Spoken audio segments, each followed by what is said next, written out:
Benchmarking से compare करें, इसमें आपको बी और एनर्जी ऑडिटर्स की मदद कर सकते हैं। और जब वो बेंचमार्किंग से आप देखें कि आपके पास स्कोप क्या है, और जब वो स्कोप आइडेंटिफाई हो जाए उसके हिसाब से आप देखें कि कौन सी टेक्नोलॉजी अवेलेबल है। जैसे कि एक सिंपल एग्जांपल है कि हम पहले नॉर्मल बल्ब घर पे यूज करते थे, उससे हमारे पास टेक्नोलॉजी अवेलेबल नहीं। दो चीजें हैं कि अवेयरनेस नहीं है और दूसरी टेक्नोलॉजी अवेलेबल है। लेकिन अब CFL 10 वाट का भी अवेलेबल है। पहले आप 40, 60, 100 वाट के बल्ब यूज करते थे, अब आपके पास 10 वाट का एक CFL भी अवेलेबल है।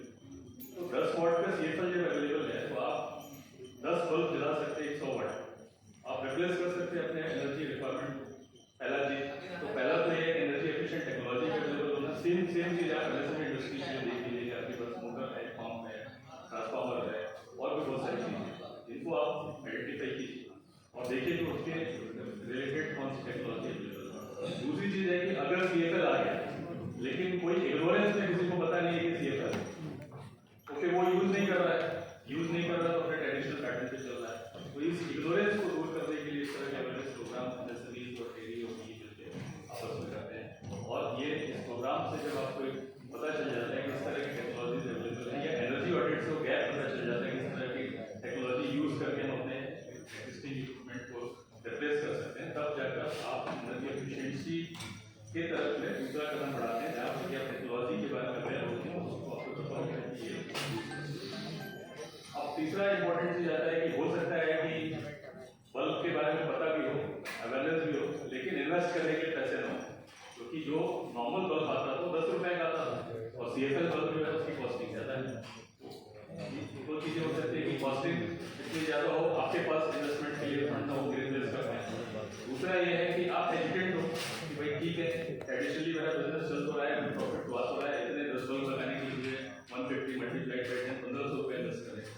शायद ये माइंडसेट से भी हमें बाहर आने की आवश्यकता है, क्योंकि आज अगर हम नहीं जागे और आज अगर हम अवेयर नहीं हुए और इसमें इन्वेस्ट नहीं किया तो फिर आने वाले दिनों में हम कॉम्पिटिटिव नहीं रह पाएंगे, और जब हम रहेंगे नहीं तो फिर प्रॉफिट और लॉस की बात है। इसलिए इस पर्सपेक्टिव को ध्यान में रखते हुए बी के द्वारा और टेरी के द्वारा ये प्रोग्राम डिजाइन किया गया है। और एमएसएमई विभाग की तरफ से बहुत सारी योजनाएं हैं जिसमें कि हम लोग एमएसएमई डिपो के माध्यम से इम्प्लीमेंट करते हैं।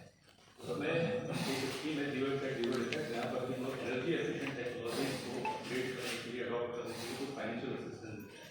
हमारे सहयोगी मिस्टर गौरव असिस्टेंट डायरेक्टर जो टेक्निकल एजुकेशन के बारे में बताएंगे। हमारी एक स्कीम है लीन इम्प्लीमेंटेशन में हम लोग वर्ल्ड क्लास जो प्रैक्टिसेस हैं लीन को इम्प्लीमेंट करने के लिए कंसल्टेंसी का सहयोग करते हैं।